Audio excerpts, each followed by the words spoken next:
Hello दोस्तों, विहान कहानियाँ में आप सभी का स्वागत है। रमेश और सुरेश दोनों दोस्त थे। एक दिन, चलो सुरेश, आज जंगल में जाकर फल खाते हैं। मैंने सुना है कि जंगल में ऐसे कई पेड़ हैं जिस पर स्वादिष्ट फल उगते हैं। अरे नहीं नहीं, इतनी दूर जाने की क्या आवश्यकता है, यहाँ भी तो है स्वादिष्ट फल। अरे दोस्त, क्यों मना कर रहे हो, चलो ना। फिर रमेश के बहुत जोर देने पर सुरेश उसके साथ चला जाता है। जंगल में आने के बाद, अरे रमेश, तुम तो सच बोल रहे थे, यहाँ तो सच में कितने सारे पेड़ हैं, फलों से भरे हुए। देखा, और तुम तो ऐसे ही मना कर रहे थे। चलो अब पत्थर मारकर फल नीचे गिराते हैं। दोनों पेड़ पर पत्थर मारकर फल नीचे गिरा रहे थे। तभी रमेश का पत्थर पेड़ पर बैठे हुए एक ऋषि को लगता है और वह पेड़ से नीचे गिरते हैं। उनके सर से खून बहने लगता है। ये देखकर रमेश वहां से भाग जाता है। मूर्ख युवक, ये क्या किया तुमने? क्षमा करे ऋषिवर, परंतु मैंने आपको पत्थर नहीं मारा, वो तो मेरे दोस्त का पत्थर गलती से आपको लग गया। मैं पेड़ पर बैठकर एक असाधारण तपस्या कर रहा था। तुम्हारे कारण मेरी तपस्या भंग हो गई और तुम सत्य बोल रहे हो। तुम्हारे हाथों में पत्थर है और यहाँ तुम्हारे सिवा दूसरा कोई भी नहीं है, फिर भी कहते हो कि तुमने पत्थर नहीं मारा। तुम्हारे इस दुस्साहस का दंड तुम्हें अवश्य मिलेगा। मेरी इतने दिनों की तपस्या का नाश कर दिया है तुमने। मैं तुम्हें श्राप देता हूँ कि तुम इसी क्षण एक कबूतर के रूप में बदल जाओगे। नहीं नहीं ऋषिवर, मुझे इतना बड़ा दंड मत दीजिए। मैं सच बोल रहा हूँ, मेरे दोस्त ने मेरे साथ छल किया है। शायद वो आपको देखकर मुझे अकेला छोड़कर भाग गया है। सुरेश ऋषि से माफी मांग रहा था, लेकिन उनके श्राप की वजह से सुरेश कबूतर में बदल जाता है। फिर, हे भगवान, ये क्या हो गया? अब मैं घर जाकर सबसे क्या कहूँगा? कोई मेरी बात का विश्वास नहीं करेगा कि मैं सुरेश हूँ। रमेश, तुमने मेरे साथ इतना बड़ा विश्वासघात किया। सुरेश ऐसे ही पेड़ पर रहने लगता है। कुछ दिन बीत जाते हैं। एक दिन एक शिकारी जंगल में आता है और वो जमीन पर जाल बिछा देता है। कबूतर बना सुरेश खाने के लिए तलाश में घूम रहा होता है कि तभी शिकारी के जाल में फंस जाता है। फिर, अरे वाह, आज तो बहुत ही दिनों बाद कबूतर फंसा है जाल में। 2-3 और मिल जाए तो मजा आ जाएगा। चलो, अब एक से ही काम चलाना पड़ेगा। आज तो इस कबूतर की ही दावत बनेगी। और शिकारी बहुत हंसने लगता है। छोड़ दो मुझे, छोड़ दो, मैं कबूतर नहीं हूँ, इंसान हूँ। मुझे मत मारो, मुझे मत मारो। अरे ये क्या, बोलने वाला कबूतर? इतने सालों से शिकार कर रहा हूँ, आज तक कभी किसी पंछी या प्राणी को बोलते हुए नहीं देखा। लेकिन ये पक्षी तो बोलता है। ये कोई मायावी कबूतर है। इसे महाराज के पास ले जाता हूँ। फिर शिकारी उस कबूतर को महाराज राजा रत्न के पास निकल जाता है। महाराज की जय हो महाराज, आज जंगल में शिकार करने गया था, तब ये कबूतर मेरे जाल में फंस गया, तो इसमें इतनी आश्चर्य की क्या बात है? शिकारी महाराज, ये कोई साधारण कबूतर नहीं है। ये कबूतर हमारी जैसी भाषा बोल सकता है। क्या, मनुष्य की भाषा बोल सकता है? ये तो बहुत खुशी की बात है। कबूतर, हाँ महाराज, जब मैंने इसे पकड़ा तब ये बोल रहा था कि मुझे छोड़ दो, मैं भी एक इंसान हूँ। महाराज, मैं सच बोल रहा हूँ, मैं भी आपकी तरह ही एक इंसान हूँ। मेरा शिकारी से रक्षण कीजिए। महाराज, अद्भुत, एक पंछी मनुष्य की भाषा कैसे बोल सकता है? महाराज, कदाचित ये एक मायावी कबूतर है जो हमारे शत्रु राष्ट्र का गुप्तचर या संदेशवाहक प्रतीत होता है। हमें सचेत रहना होगा। हम आपकी बात सही है मंत्री जी। नहीं नहीं महाराज, मैं कोई मायावी या गुप्तचर नहीं हूँ, ना ही किसी का संदेशवाहक हूँ। मैं तो एक साधारण सा युवक हूँ। मैं अपने दोस्त के साथ जंगल में फल खाने के लिए गया था। मेरे दोस्त के पत्थर की वजह से पेड़ पर बैठे हुए एक ऋषि आहट होकर नीचे गिर गए। उन्हें देखकर मेरा दोस्त मुझे वहीं छोड़कर भाग गया। ऋषि ने समझा कि वो मेरी वजह से आहट हुए, इसीलिए उन्होंने एक क्रोध में आकर मुझे कबूतर बनने का श्राप दे दिया। मैं सत्य कह रहा हूँ महाराज। यदि तुम सत्य बोल रहे हो तो उसका कोई परिणाम भी होना आवश्यक है। मैं तुम्हें ऐसे नहीं छोड़ सकता। महामंत्री, एक कबूतर जिस स्थान के बारे में बात कर रहा है, आप उस स्थान पर जाकर आप सत्य क्या है इसका प्रमाण ले आइए। तब तक इस कबूतर को इस पिंजरे में कैद करके रखा जाएगा। महाराज, राजरत्न के आदेश के अनुसार महामंत्री अपने कुछ सैनिकों के साथ जंगल में आते हैं। सैनिकों चारों दिशाओं में फैल कर देखो, कहीं कोई ऋषि या उनका कोई आश्रम दिखाई देता है क्या? यदि इस कबूतर की बात में सत्यता हो तो ऋषिवर का आश्रम कहीं आसपास ही होगा। सैनिक चारों ओर फैल जाते हैं और ढूंढने लगते हैं। कुछ दूरी पर एक सैनिक को आश्रम दिखाई पड़ता है। सैनिक महामंत्री को आकर बताता है और सब आश्रम में चले जाते हैं। आश्रम में एक शिष्य होता है।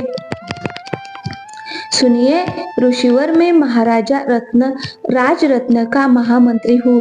आपसे एक विषय में बात करनी है। कहिए महामंत्री जी। आपके इस आश्रम में आप अकेले रहते हैं?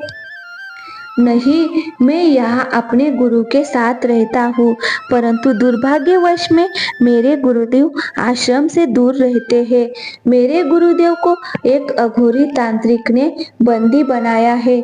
कुछ दिन पूर्व मेरे गुरु एक पेड़ पर बैठकर तपस्या कर रहे थे, तब एक युवक के पत्थर से वह आहट होकर नीचे गिर गए और उनका रक्त बहने लगा। गुरुदेव ने क्रोध में आकर दंड स्वरूप उस युवक को कबूतर बनने का श्राप दिया।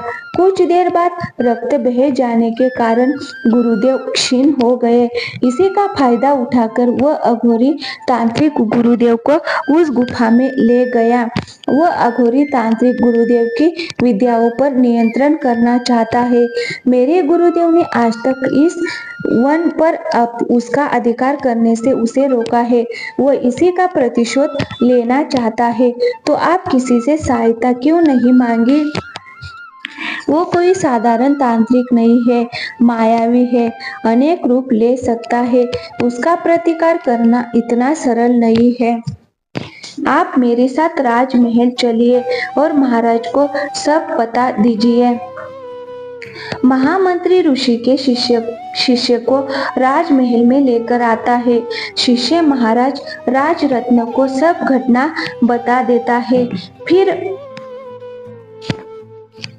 देखा महाराज, मैंने कहा था ना, मैं सच बोल रहा हूँ। ऋषिवर, यदि आपके गुरुदेव नहीं मिले तो क्या मैं जीवन भर कबूतर बना रहूंगा? नहीं नहीं, तुम पुनः मनुष्य बन सकते हो, परंतु उसके लिए गुरुदेव का अपना श्राप वापस लेना आवश्यक है। गुरुदेव को भी बाद में अपने क्रोध करने के लिए पश्चाताप हो रहा था, परंतु इसके पहले वह अपना श्राप वापस लेते वह अघोरी तांत्रिक उन्हें ले गया। ऋषिवर, आप मुझे बताइए कि वह अघोरी तांत्रिक कहाँ मिलेगा? मैं आपके गुरुदेव को वापस ले आऊंगा। नहीं पुत्र, उस तांत्रिक का सामना करना इतना सरल नहीं है। तुम्हें उसे उसकी गुफा से बाहर लाना पड़ेगा। उस तांत्रिक की सारी शक्ति उसकी एक माला है, जो माला वो अपने बालों की जटाओं में पहनता है। तुम कुछ भी करके उस माला को मेरे आश्रम में ले आओ। मैं एक हवन करता हूँ। जैसे ही हवन की अग्नि में वह माला गिर जाएगी, तांत्रिक की सारी शक्तियाँ भस्म हो जाएंगी और तांत्रिक का शरीर भी राख हो जाएगा। धन्यवाद, मैं आपकी बात को याद रखूंगा। फिर कबूतर बना सुरेश उड़ते हुए उस अधूरे तांत्रिक की गुफा की ओर चला जाता है। गुफा के अंदर जाने के बाद वो देखता है कि तांत्रिक ने ऋषिवर को अपनी मायावी शक्ति से बांध कर रखा है। गुफा में और भी कुछ माँ के पुतले बने हुए थे। ऋषिवर तो यहाँ है, लेकिन ये मन के पुतले से यहाँ कैसे आए होंगे? जाने दो, इसके बारे में बाद में सोचता हूँ। पहले तो उस असुर से उसकी माला छीननी होगी। क्या करूँ? कबूतर देखता है कि तांत्रिक ध्यान में मग्न हुआ था। वह ध्यान करते हुए किसी मंत्र का जाप कर रहा था। उसकी वो माला उसके अपने सामने रखी थी। जैसे ही उसका ध्यान समाप्त होता है,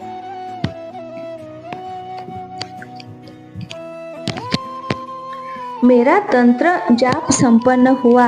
अब इस ऋषि की सारी शक्तियाँ मेरे इस माला में है और मैं अधिक शक्तिशाली बन जाऊंगा। एक एक करके सभी ऋषियों से उनकी शक्तियाँ हासिल कर लूंगा। फिर मेरे जितना बलवान और कोई नहीं होगा। ऐसे ही वो साधु महाराज सोच रहा था। मनुष्य को इन ऋषियों के मंत्रों से ही बल और संरक्षण मिलता है, परंतु अब सभी ऋषियों की शक्ति मेरी इस दिव्य माला में एकत्रित हो गई है। अब कोई भी प्राणी मुझे कभी परास्त नहीं कर सकता। जैसे ही ये माला मैं मेरी जटा में पहनूंगा, मेरी शक्तियाँ कई गुना बढ़ जाएंगी। तांत्रिक जो जोर से हंसते हुए उस माला को अपने हाथ में लेता है, वह जैसे ही उस माला को अपने जटा में पहनने लगता है, कबूतर झट से माला को उठा लेता है और गुफा से दूर आ जाता है। कबूतर माला को लेकर ऋषि के आश्रम में आ जाता है और उस माला को हवन में डाल देता है। हवन की अग्नि में माला के गिरते ही कड़-कड़ ऐसी आवाजें आती है और माला जल जाती है। माला के जलते ही अधूरी तांत्रिक की शरीर की भी राख बन जाती है। अघोरी की शक्तियों का नाश हो जाता है और आश्रम में ऋषिवर के साथ कुछ लोग प्रकट हो जाते हैं, जिनमें रमेश भी होता है। महाराज राजरत्न भी वहां आ जाता है। ऋषिवर उस दुष्ट तांत्रिक का नाश हो गया है। अब ये भूमि उस तांत्रिक के भय से मुक्त हो गई है। महाराज, उस दुष्ट तांत्रिक ने मुझे बंदी बनाकर मेरी शक्तियों पर नियंत्रण कर लिया था, परंतु उस अघोरी तांत्रिक को किसने परास्त किया? किसमें इतनी शक्ति है जो एक अघोरी तांत्रिक का सामना कर पाया? गुरुदेव, ये वही है जिसने अपने क्रोध में आकर कबूतर बनने का श्राप दिया था। इसी के कारण उस तांत्रिक का नाश संभव हुआ। मुझे क्षमा कर देना पुत्र, मैं अपनी तपस्या भंग होने के कारण बहुत क्रोधित हो गया था। इसी के कारण मेरे मुख से ये श्राप निकल गया। ऋषिवर, आपने मुझे श्राप दिया, लेकिन मेरी कोई गलती नहीं थी। मैंने आप पर पत्थर नहीं मारा था। सुरेश सच बोल रहा है ऋषिवर, वह पत्थर आपको मेरी वजह से लगा था। सुरेश की इसमें कोई गलती नहीं थी। आप कृपया इसे अपने श्राप से मुक्त कर दीजिए। ऋषिवर सुरेश को श्राप से मुक्त करते हैं। सुरेश फिर से मनुष्य के रूप में आ जाता है। फिर रमेश, लेकिन तुम यहाँ कैसे आ गए? मैंने तुम्हारे साथ छल किया और तुम्हें अकेला छोड़कर भाग गया, लेकिन उसकी सजा मुझे मिल गई। जब मैं भाग रहा था तब उस अघोरी तांत्रिक ने मुझे पकड़ लिया और बाकी लोगों की तरह मोम का पुतला बना दिया। तब से मैं वही गुफा में कैद हो गया था। मुझे माफ कर दो दोस्त, मुझे तुम्हारे साथ ऐसा नहीं करना चाहिए था। ऋषिवर कहते हैं कि जो होता है वह अच्छे के लिए होता है। आपने भूलवश सही इस युवक को श्राप दे दिया, परंतु श्राप के कारण ये पंछी में परावर्तित हो गए और उस अघोरी तांत्रिक की माला छीनने में सफल हो पाया, अन्यथा कदाचित उस असुर का नाश संभव नहीं था। तो दोस्तों, कहानी अच्छी लगी हो तो वीडियो को लाइक और चैनल को सब्सक्राइब जरूर कीजिएगा। थैंक यू, धन्यवाद।